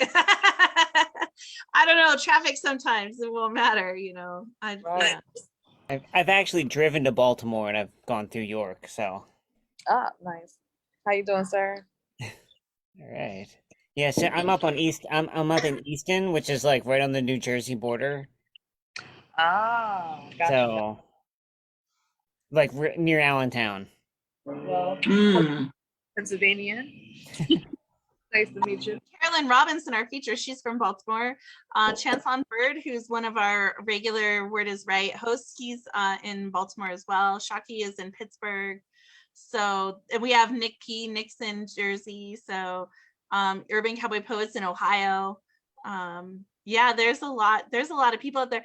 If you're close to New York and you want to come to the city we'll be on Governor's Island September 10th and 11th for the New York City Poetry Festival. We'll be signing books. We'll be doing a full day, Saturday and Sunday, book readings and signings. So Governor's Island, is that in Harrisburg? It's off Manhattan. It's in New York City. Oh, my bad. That's okay. You have to come to New York City in order to get to Governor's Island, but yeah, it'll be a lot of fun. But anyways, I thank you so much. How often do y'all hold these open mics?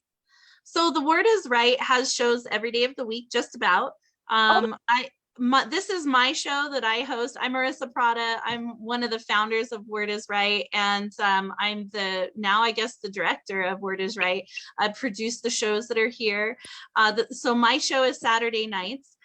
We do double or triple features Saturday nights, except the first Saturday of every month is the Great Debaters, which is a poetry writing workshop and show.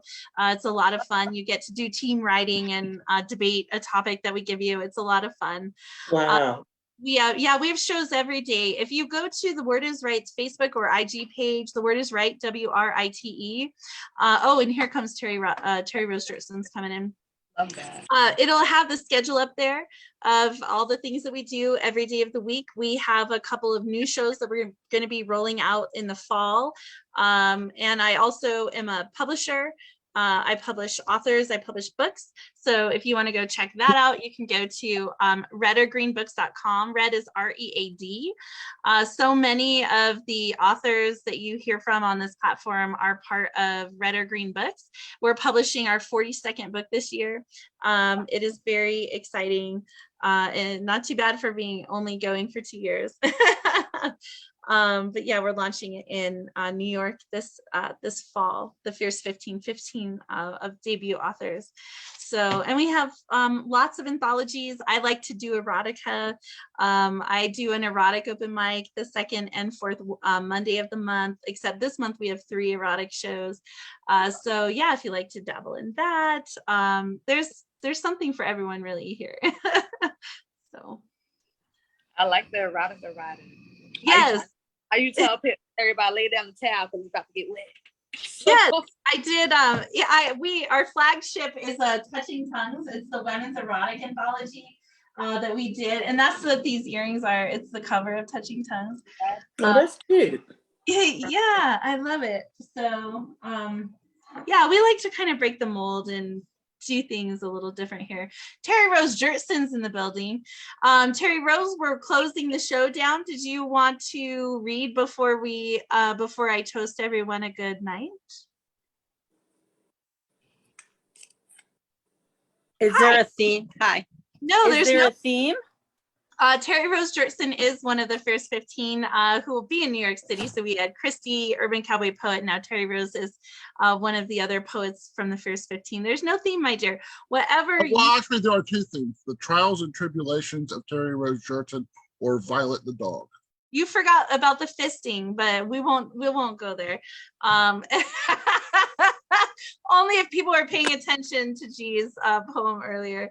Well, you and Urban Cowboy Poet, between the 2 of you, that was an erotic show tonight. But anything you want, Terry Rose is fine. And then I'll do the toast and we'll close the night out. Okay.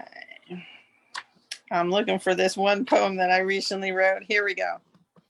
Say something stupid. Go ahead. Say anything, because you do not have an original thought of your own. Are you just repeating after me?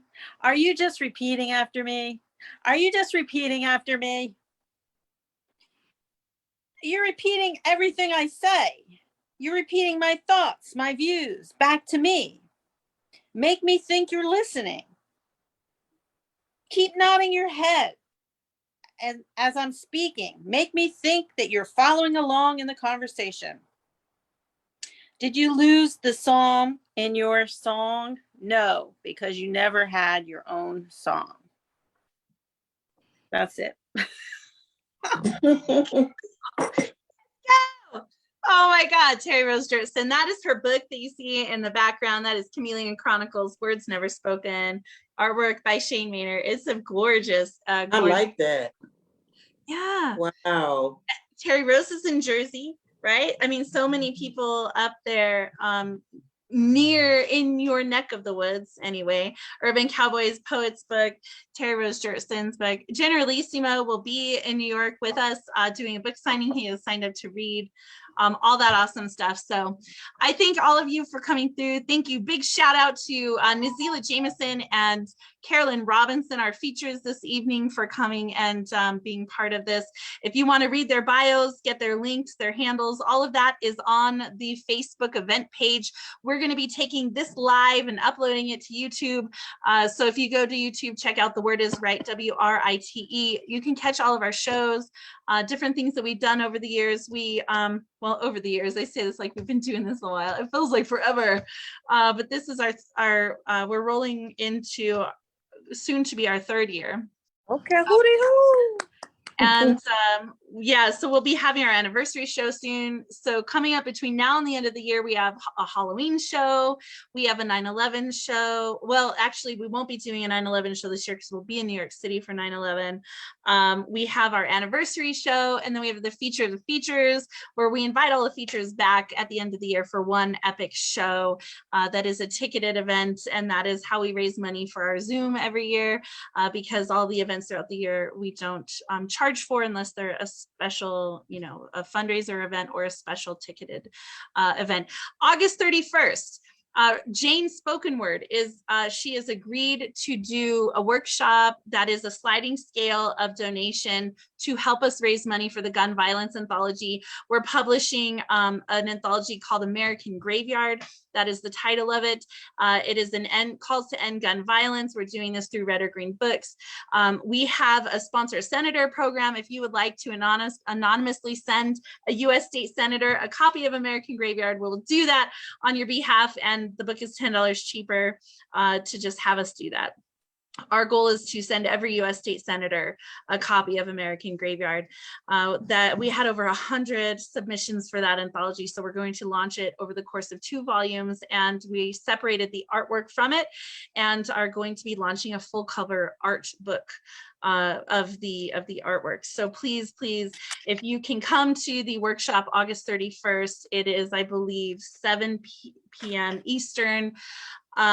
Whatever sliding scale, whatever you can pay, will really, that is it. But the funds are going to go to help us publish and print this book. It is incredibly expensive to get the books going. So, but the workshop that Jane Spoken Word is going to be doing is invaluable. So I thank all of you so very much. Check the calendar, check the schedule for upcoming shows. And as always, I'll see you back next time. All right, for the toast, grab a drink. Whatever you have, does not have to be a libation, but it can be. It's more fun, right? It's not more fun. It's okay. All right.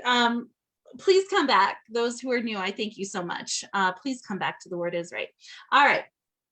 Here's to health in your company, and one for the lasses. Let's drink and be merry, all of our glasses. Let's drink and be merry, bad thoughts to refrain, for we may or may not ever all be here again. This has been The Word Is Right double feature open mic night featuring Nazelah Jamison and Carolyn L. Robinson. I am your host, Marissa Prada. I wish you all peace and blessings and happiness. Much love. See you next time. Bye. Bye.